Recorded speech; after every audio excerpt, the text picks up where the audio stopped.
नमस्कार friends, Konkan Kanya channel मध्ये आपलं स्वागत। कोकणात शिवडाव चिंचाळवाडी गावात शिरसाट कुटुंबियांच्या घरी भावाच्या लग्नाचा सोहळा पार पडला आणि नेहमीप्रमाणेच शिरसाट कुटुंबात नात्यांमध्ये पारदर्शकता असल्याने आणि एकात्मता असल्याने एकत्रितपणे लग्नाचा आहेर पाहण्याची बैठक झाली, नोंदणी झाली आणि गप्पा देखील रंगल्या। लग्नात आहेर देण्याची परंपरा अनेक संस्कृतीमध्ये पाळली जाते आणि ती प्रत्येक संस्कृतीत वेगळी असू शकते।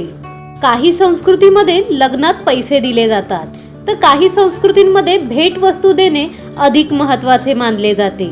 लग्नाचा आहेर म्हणजे लग्नात किंवा शुभप्रसंगी नातेवाईक किंवा मित्रमंडळींकडून नवदाम्पत्याला दिलेली भेट किंवा पैसे। ही प्रथा पूर्वीपासून चालत आलेली आहे आणि यात वेगवेगळ्या वस्तू किंवा पैसे देण्याची पद्धत आहे। आहेर देण्याची प्रमुख 3 कारणे असतात।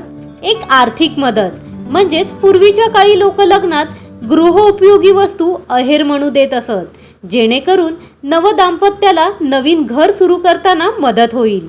दुसरे म्हणजे शुभ संकेत। आहेर देणे एक शुभ संकेत मानले जाते, जे नवदाम्पत्याला नवीन आयुष्यासाठी शुभेच्छा देते। आणि तिसरं कारण म्हणजे संबंध दृढ करणे। आहेर देणे हे नातेसंबंध दृढ करण्याचा एक मार्ग आहे, ज्यामुळे कुटुंब आणि मित्रमंडळी एकमेकांशी जोडले जातात। पूर्वीच्या काळी लोक लग्नात गृहोपयोगी वस्तू आहेर म्हणून देत असत, जसे की भांडी, कपडे इत्यादी। काही जण लग्नात इतर भेटवस्तू देखील देतात, जसे की दागिने, घड्याळ। मिळालेल्या आहेराची ही नोंद केली जाते, त्यासाठी एक वेगळी वही असते। आणि जेव्हा आहेर दिलेल्या व्यक्तींच्या घरात शुभकार्य असेल, तेव्हा त्यांच्या शुभकार्यात देखील हिशोबाच्या वाढीनुसार आहेर किंवा भेटवस्तू दिली जाते।